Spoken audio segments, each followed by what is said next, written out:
চট্টগ্রাম জেলার SP officer মায়া খাতুন একটি CNG অটোরিকশায় বসে নিজের বাড়ি যাচ্ছিলেন। সিএনজি চালকের বিন্দুমাত্র ধারণা ছিল না যে তার সিএনজিতে বসা যে মহিলা তিনি কোনো সাধারণ মহিলা নন, বরং চট্টগ্রাম জেলার এসপি অফিসার। মায়া কালো রঙের একটি সাদামাটা শাড়ি পরেছিলেন এবং দেখতে তিনি একদম সাধারণ একজন নারীর মতোই লাগছিলেন। তিনি তার বড় বোনের মেয়ের বিয়েতে যোগ দিতে ছুটি নিয়ে গ্রামের বাড়ি যাচ্ছিলেন। মায়া ভেবেছিলেন যে এই বিয়েতে তিনি এসপি অফিসার হিসেবে নয়, শুধুমাত্র একজন খালা হিসাবে উপস্থিত হবেন। সিএনজি চালাতে চালাতে ড্রাইভার হঠাৎ বললেন, আপু, আপনার জন্যই আমি আজ এই রাস্তা দিয়ে যাচ্ছি, না হলে আমি এই পথ দিয়ে খুব কমই যাই। এসপি অফিসার মায়া খাতুন সিএনজিওয়ালাকে জিজ্ঞেস করলেন, কিন্তু কেন ভাইয়া, এই রাস্তায় কি সমস্যা আছে নাকি? সিএনজি ড্রাইভার দীর্ঘশ্বাস ফেলে বললেন, আপু, এই রাস্তায় কিছু পুলিশ সবসময় দাঁড়িয়ে থাকে। আমাদের এই এলাকার যে ওসি সাহেব আছেন তিনি সিএনজির বিনা কারণে চালান কাটেন আর সিএনজিওয়ালাদের কাছ থেকে কোনো দোষ ছাড়াই টাকা আদায় করেন। আর যদি ওসি সাহেবের কথা না শুনি তাহলে তিনি মানুষের সাথে মারামারি করেন। আজ জানি না আমার ভাগ্যে কি আছে, আল্লাহ করুন এই সময় যেন ওই ওসি সাহেব রাস্তায় না থাকেন, না হলে তিনি আমার কোনো দোষ না থাকলেও টাকা আদায় করবেন। এসপি মায়া মনে মনে ভাবছিলেন, সত্যিই কি এই সিএনজি চালক যা বলছেন তা সত্য? সত্যিই কি এখানকার থানার ওসি এত অন্যায় করেন? কিছু দূর এগিয়ে যাওয়ার পর তিনি দেখলেন যে রাস্তার পাশে ওসি শামসুল আলম তার সহকর্মীদের সাথে দাঁড়িয়ে আছেন এবং গাড়ি চেকিং করছেন। যেই মুহূর্তে সিএনজি তাদের সামনে পৌঁছালো, ওসি শামসুল আলম লাঠি দিয়ে ইশারা করে সিএনজি থামিয়ে দিলেন। তারপর ওসি রাগান্বিত স্বরে বললেন, ওরে পাইলট, নিচে নাম, তোর বাপের রাস্তা নাকি? এত জোরে সিএনজি চালাচ্ছিস, আইনের কোনো ভয় নেই তোর? চল এখন তাড়াতাড়ি 4000 টাকার চালান ভর। এই বলে ওসি সাহেব চালান বই বের করলেন। ড্রাইভার কামাল ভয়ে ভয়ে বললেন, স্যার, আমি তো কোনো নিয়ম ভাঙিনি, আপনি কিসের চালান কাটছেন? দয়া করে এমন করবেন না, আমার কোনো দোষ নেই, আর এখন আমার কাছে এত টাকাও নেই, আমি আপনাকে 4000 টাকা কোথা থেকে দেব? এই কথা শুনে ওসি শামসুল আরও ক্ষেপে গেলেন। তিনি উঁচু গলায় বললেন, বেশি কথা বলিস না আমার সামনে, টাকা নেই তো সিএনজি কি বিনা পয়সায় চালাস? তাড়াতাড়ি সিএনজির কাগজপত্র বের কর, দেখি এই সিএনজি চুরির তো নয়। ড্রাইভার তাড়াতাড়ি সব কাগজপত্র বের করে দেখালেন। কাগজ একদম ঠিক ছিল, সবকিছু সম্পূর্ণ ছিল। কিন্তু ওসি শামসুল তবুও বললেন, কাগজ তো ঠিক আছে, কিন্তু চালান তো ভরতেই হবে। এখন 4000 না হোক 2500 দে, না হলে তোর এই সিএনজি এখনই সিজ করে দেব। পাশেই দাঁড়িয়ে থাকা এসপি মায়া খাতুন সবকিছু মনোযোগ দিয়ে দেখছিলেন এবং শুনছিলেন। তিনি দেখলেন কিভাবে ওসি শামসুল আলম একজন গরিব এবং পরিশ্রমী সিএনজি চালককে বিনা কারণে হয়রানি করছেন এবং তার কাছ থেকে টাকা আদায়ের চেষ্টা করছেন। তার মনে রাগ আসলেও তিনি নিজেকে শান্ত রাখলেন, যাতে প্রথমে পুরো সত্যটা বুঝতে পারেন এবং তারপর সঠিক সময় ব্যবস্থা নিতে পারেন। সিএনজি চালক ভয়ে ভয়ে ওসি শামসুলকে বললেন, স্যার, এত টাকা আমি কোথা থেকে আনবো?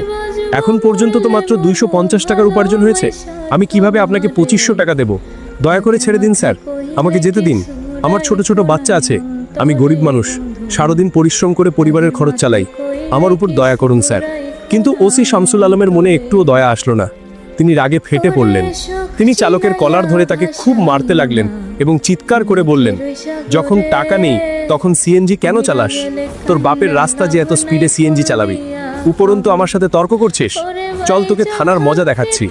এই কথা শোনা মাত্র এসপি মায়া নিজেকে আর ধরে রাখতে পারলেন না। তিনি তৎক্ষণাৎ এগিয়ে গেলেন এবং ওসির সামনে দাঁড়িয়ে বললেন, ওসি সাহেব, আপনি সম্পূর্ণ ভুল করছেন। যখন চালকের কোনো ভুল নেই তখন আপনি তার চালান কেন কাটছেন? উপরন্তু আপনি তার সাথে মারপিট করলেন, এটা আইনের লঙ্ঘন। আপনার কোনো অধিকার নেই কোনো গরিব মানুষের ওপর এভাবে অত্যাচার করার, তাকে যেতে দিন। ওসি শামসুল আলম আগে থেকেই রাগে ছিলেন। মায়ার কথা শুনে তিনি আরও ক্ষিপ্ত হয়ে উঠলেন। তিনি রাগে বললেন, আচ্ছা, এখন তুই আমাকে শেখাবি আইন কি? অনেক কথা বলছিস তো, মনে হচ্ছে তোকেও জেলের হাওয়া খাওয়াতে হবে। চল দুইজনে একসাথে জেলে থাকবি, সেখানে গিয়ে চালা তোর বাকি। মায়ার মুখ রাগে লাল হয়ে গেল, কিন্তু তিনি নিজের ওপর নিয়ন্ত্রণ রাখলেন। তিনি দেখতে চাইছিলেন এই ওসি আসলে কতটা নিচে নামতে পারে। ওসি শামসুল আলমের সামান্যতম ধারণা ছিল না যে তার সামনে দাঁড়িয়ে থাকা এই সাধারণ কালো শাড়ি পরা মহিলা কোনো সাধারণ মহিলা নন, বরং চট্টগ্রাম জেলার এসপি অফিসার মায়া খাতুন। শামসুল আলম তার সহকর্মীদের আদেশ দিলেন, চলো দুজনকে থানায় নিয়ে চলো, সেখানে গিয়ে দেখবো এদের কত সাহস। তখনই দুজন পুরুষ কনস্টেবল এবং দুজন মহিলা কনস্টেবল সামনে এগিয়ে এলো এবং তারা চালক এবং এসপি মায়াকে ধরে ফেলল। যখন তারা থানায় পৌঁছালো তখন ওসি শামসুল আলম বললেন, এদেরকে এখানে বসাও, এখন দেখি এরা কি করে, এদের আসল জায়গা তো এদের দেখাতে হবে। সিপাহীরা দুজনকে একটি বেঞ্চি বসিয়ে দিল। ওসি শামসুল আলম চেয়ারে বসেছিলেন, ঠিক তখনই তার মোবাইলে একটি কল এলো। তিনি ফোন তুলে বললেন, হ্যাঁ, আপনার সব কাজ হয়ে যাবে। ওই মামলায় আপনার নাম আসবে না, শুধুমাত্র আমার টাকা রেডি রাখবেন। চিন্তা করবেন না, আমি আপনার সব কাজ করে দেব। এসপি মায়া খাতুন এবং সিএনজি চালক দুজনেই বসে এইসব শুনছিলেন। মায়া মনে মনে ভাবছিলেন, এই ওসি শুধু রাস্তায় মানুষকে হয়রানি করেন না, বরং থানার ভিতরেও ঘুষ নিয়ে কাজ করেন। তিনি গরিবদের লুটেন এবং তাদের অধিকার কেড়ে নেন। মায়া রাগকে চেপে রাখলেন।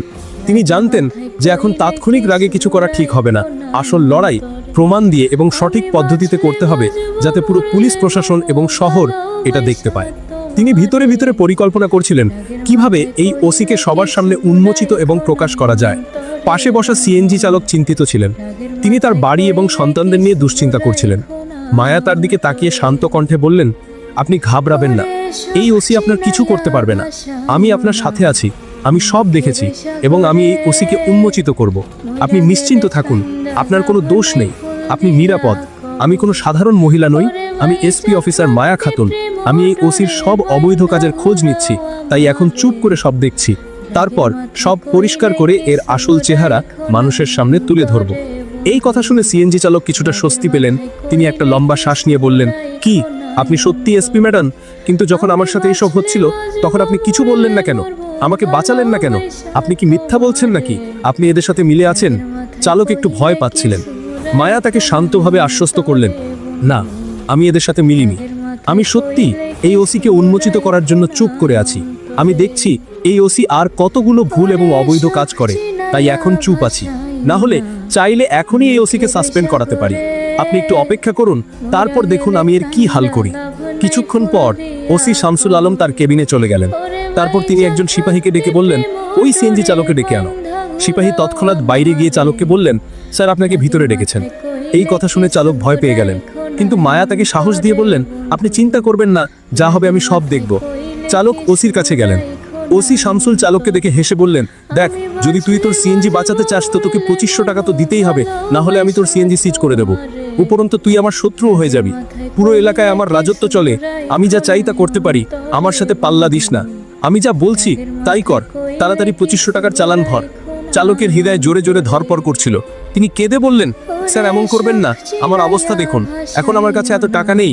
আমি আপনাকে 2500 টাকা কিভাবে দেব? প্লিজ আমাকে ছেড়ে দিন। আমার বাড়িতে ছোট ছোট বাচ্চা আছে, আমি তাদের কি খাওয়াবো? ওসি রেগে বললেন, দেখ, আমি তোর কোনো কথা শুনবো না। টাকা দে, না হলে তুই শেষ হয়ে যাবি, তোর পরিবারেরও ক্ষতি হবে। এখন টাকা তো তোকে দিতেই হবে। ভয়ের কারণে চালক দ্রুত পকেট থেকে 1500 টাকা বের করে ওসিকে দিয়ে বললেন, আমার কাছে শুধু এতটুকুই আছে, প্লিজ এটা রেখে দিন এবং আমাকে যেতে দিন। ওসি টাকা নিয়ে বললেন, ঠিক আছে, যা বাইরে গিয়ে বস, আর এখন ওই মহিলাকে পাঠা যে তোর সাথে এসেছিল। সিএনজি চালক বাইরে এসে বললেন, ম্যাডাম, এখন স্যার আপনাকে ডাকছেন। মায়া বিনা দ্বিধায় উঠে ভিতরে চলে গেলেন। ওসি শামসুল আলম জিজ্ঞেস করলেন, নাম কি তোমার? মায়া আত্মবিশ্বাসী কণ্ঠে বললেন, আমার নাম দিয়ে আপনার কি হবে? আপনি নিজের কথা বলুন, আপনি কেন ডেকেছেন? ওসি অবাক হয়ে গেলেন। তার বিশ্বাস হচ্ছিল না যে একজন সাধারণ মহিলা এত সাহস এবং আত্মবিশ্বাসের সাথে তার সাথে এভাবে কথা বলছে। তিনি বললেন, দেখ, বেশি অহংকার দেখাস না, আমাদের কাছে সব অহংকারের ওষুধ আছে। এখন 2 ঘা পড়লে সব অহংকার বেরিয়ে যাবে। যদি বাড়ি যেতে চাস তো তাড়াতাড়ি 1500 টাকা বের কর, না হলে জেলের হাওয়া খেতে হবে। মায়া নির্ভয়ে উত্তর দিলেন, আমি আপনাকে 1 টাকাও দেব না, আমি কোনো ভুল করিনি। আপনি আমার কাছে কিসের টাকা চাইছেন? বিনা কারণে আপনাকে টাকা দেওয়ার মানে কি? আপনি আইন মানছেন নাকি নিজেই আইন ভাঙছেন? আপনি যে ইউনিফর্ম পরেছেন এর মানে কি? শুধু গরিবদের ভয় দেখানো, তাদের কাছ থেকে টাকা আদায় করা, এটাই কি আপনার দায়িত্ব? এই কথা শুনে ওসি শামসুল আলম ফেটে পড়লেন। তিনি রেগে সিপাহীকে ডেকে চিৎকার করে বললেন, এখন এই মহিলাকে জেলেবন্দি করো। সিপাহী আদেশ মেনে এসপি ম্যাডামকে লকআপে ঢুকিয়ে দিল। কারো ধারণা ছিল না যে আজ যা ঘটছে তার ফলাফল কতটা গুরুতর হতে চলেছে। মায়া কিছু না বলে শান্ত দাঁড়িয়ে রইলেন। তার চোখে রাগ নয়, বরং দৃঢ় সংকল্প ঝলমল করছিল। কিছুক্ষণ পর থানার বাইরে একটি পুলিশের গাড়ি এসে থামল। গাড়ি থেকে অ্যাডিশনাল এসপি রহিমউদ্দিন বেরিয়ে এলেন। তার মুখে রাগ স্পষ্ট ছিল। তিনি সোজা থানার ভিতরে ঢুকে একজন সিপাহীকে বললেন, শুনেছি এখানে কোনো মহিলাকে লকআপে বন্দি করা হয়েছে। সিপাহী একটু থমকে বলল, হ্যাঁ স্যার, কিন্তু কি হয়েছে? ঠিক তখনই ভিতর থেকে ওসি শামসুল আলম বেরিয়ে এসে বললেন, কে রে, কি ব্যাপার? রহিমউদ্দিন তাকে দেখে বললেন, শুনেছি তুমি কোনো মহিলাকে লকআপে ঢুকিয়েছো, আমি তাকে দেখতে চাই। শামসুল আলম বললেন, হ্যাঁ ঢুকিয়েছি, চলুন দেখাচ্ছি। এই বলে OC Shamsul Alam additional SP রহিমউদ্দিনকে নিয়ে লকআপের কাছে গেলেন। তার সামান্যতম ধারণা ছিল না যে এখন যা হতে